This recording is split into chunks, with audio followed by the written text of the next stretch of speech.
جو بات کہی جائے وہ سند کے لحاظ سے اور حقیقت کے موافق ہونی چاہیے. لوگوں نے اس سلسلے میں اگر موقع ملا تو میں آخر میں بتاؤں گا کہ بہت غلو سے کام لیا ہے. حتیٰ کہ بعض لوگوں نے تو امام ابو حنیفہ رحمہ اللہ کی ملاقات بعض ان صحابہ سے کرائی ہے جو صحابہ آپ کی ولادت سے 25 سال پہلے انتقال کر چکے تھے. جیسے حضرت عبداللہ ابن عنیس رضی اللہ تعالیٰ عنہ. حضرت عبداللہ ابن عنیس رضی اللہ تعالیٰ عنہ جبکہ ان کا انتقال تقریباً سن 55 میں ہو چکا ہے، اور روایت نقل کرتے ہیں کہتے ہیں امام ابو حنیفہ رحمہ اللہ نے عبداللہ ابن عنیس سے حدیث سنی ہے. تو میں عرض یہ کر رہا تھا کہ نعوذ باللہ من ذالک امام ابو حنیفہ رحمہ اللہ کی حاشا للہ آپ کی تنقیص نہیں بلکہ حقیقت واقعہ تاریخ جو بتاتی ہے اور صحیح تاریخ جو بتلا رہی ہے. امام ذہبی رحمہ اللہ جو تاریخ کے بہت بڑے امام ہیں، حافظ ابن حجر رحمہ اللہ جن کی امامت کے بارے میں شبہ نہیں کیا جاتا، یہ لوگ بڑی صراحت کے ساتھ ذکر کرتے ہیں کہ آپ رضی اللہ تعالیٰ عنہ کا کسی صحابہ سے علم حاصل کرنا تو ثابت نہیں ہے، البتہ حضرت انس بن مالک رضی اللہ تعالیٰ عنہ کا دیکھنا ثابت ہے کہ آپ نے حضرت انس بن مالک رضی اللہ عنہ کو دیکھا تھا. دوسری ایک بات یہ بھی سمجھ لینے کی ہے کہ آپ کا نام تو نعمان تھا، لیکن آپ مشہور کس نام سے ہیں؟ اپنی کنیت سے مشہور ہیں ابو حنیفہ.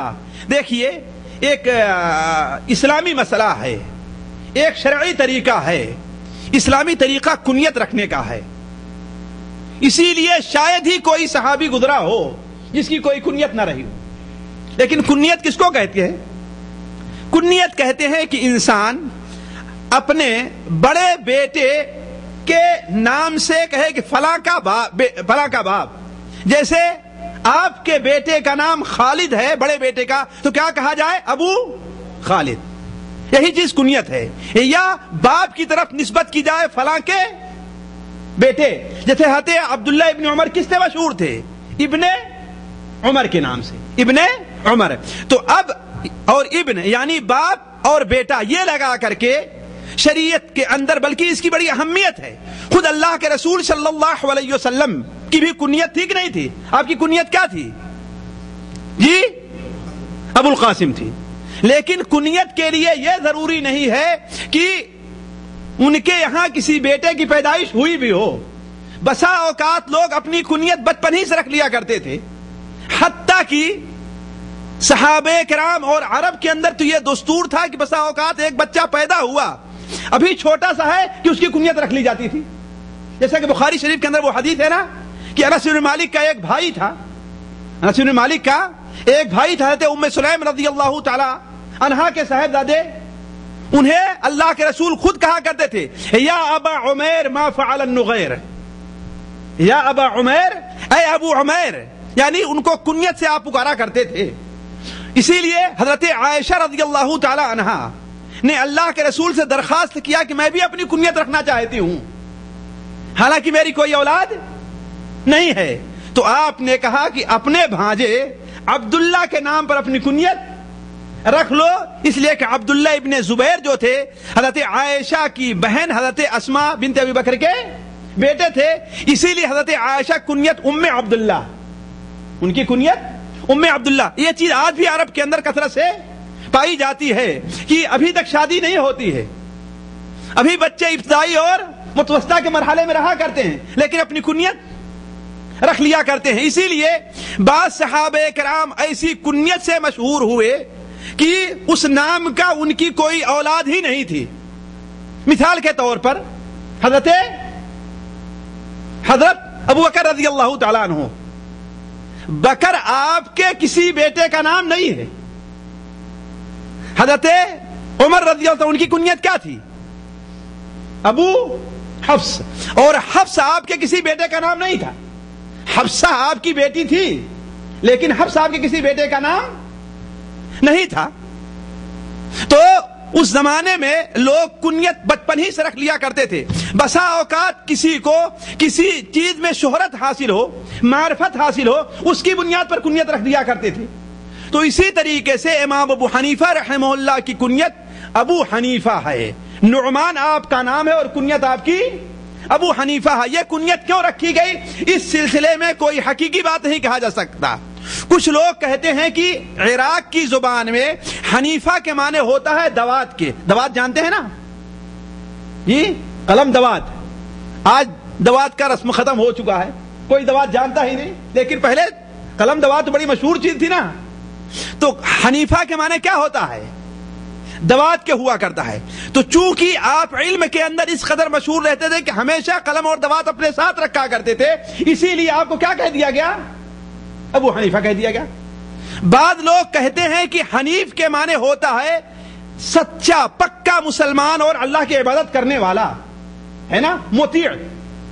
حنیفم مسلمہ, حضرت ابراہیم علیہ السلام کو کیا کہا گیا ہے؟ حنیفم مسلمہ کہا گیا ہے, یعنی یکسو ہو کر کے صرف اللہ کے بات میں لگ جانے والا. تو چونکہ امام صاحب بڑے عبادت گزار تھے, راتوں رات جاگا کرتے تھے, اس لیے آپ کو ابو حنیفہ کہا جانے لگا. بعض لوگوں نے کہا کہ نہیں, حنیفہ آپ کی کسی بیٹی کا نام ہے, لیکن بعض علماء نے اسے رد کیا, کہا کہ نہیں, اس لیے کہ شرعی طریقہ یہ ہے کہ انسان اپنے بڑے بیٹے کی نام پر کنیت رکھے, اپنی بیٹی کے نام پر نہیں.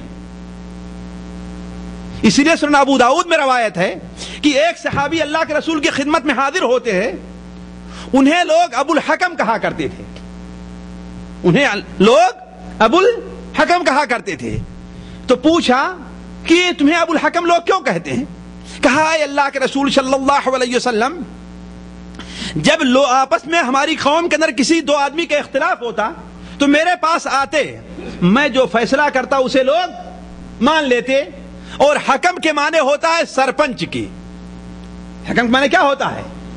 سرپنچ, یعنی جس کے فیصلے کو لوگ مان لے, اس لیے لوگ مجھے ابو الحکم کہنے لگے. تو آپ نے فرمایا نہیں, حکم تم نہیں ہو, الحکم اللہ تبارک و تعالی ہے. اس لیے کہ اللہ ہی کی ذات وہ ہے جس کے فیصلے کو سارے لوگ مان لیں, کوئی اس کے فیصلے سے انکار نہ کرے. تو الحکم کون ہے؟ اللہ تعالی ہے. تمہارے بیٹے بھی ہیں. کہاں؟ ہاں, اللہ تعالیٰ ہمیں, اے اللہ کے رسول, اللہ تعالیٰ نے ہمیں کئی بیٹے دیا اور بیٹیاں بھی دی ہے. تو آپ نے فرمایا تمہارے بڑے بیٹے کا نام کیا ہے؟ آپ نے کیا فرمایا؟ تمہارے بڑے بیٹے کا نام کیا ہے؟ تو کہا میرے بڑے بیٹے کا نام شریح ہے. میرے بڑے بیٹے کا نام کیا ہے؟ شریح ہے. تو کہا تم ابو شریح ہو, تم ابو شریح ہو. تو شرعی طریقہ یہ ہے کہ اپنے بڑے بیٹے کے نام کنیت رکھی جائے, چھوٹے بیٹے کے نام نہیں. کیوں؟ اس لیے کہ اس طریقے سے بڑے بیٹے کے حق تلفی ہوگی. تو امام ابو حنیفہ رحمہ اللہ کے بیٹے کا نام حماد تھا. کیا نام تھا؟ حماد. حماد ابن نعمان ابن ثابت. تو اگر آپ کو کنیت اپنے بیٹے کے نام پر رکھنی ہوئی تو آپ ابو حماد ہوتے, نہ کہ ابو حنیفہ ہوتے. کہنے کا مطلب یہ ہے کہ آپ اپنی کنیت سے تو مشہور ہیں, لیکن اس کی صحیح کوئی وجہ معلوم نہ ہو پائی کہ آپ نے یہ کنیت کیوں رکھی ہے, اللہ بہتر جانتا ہے. اب دوسرے مرحلے میں آتے ہیں کہ امام ابو حنیفہ رحمہ اللہ سن 80 ہجری کے اندر کوفہ میں پیدا ہوئے. کب؟ سن 80 ہجری میں. عبد الملک ابن مروان کا زمانہ تھا. کوفہ میں پیدا ہوئے. شروع میں امام رحمہ اللہ نے علم کی طرف توجہ نہ دی, بلکہ ریشم اور ریشمی کپڑے بیچنے کا آبائی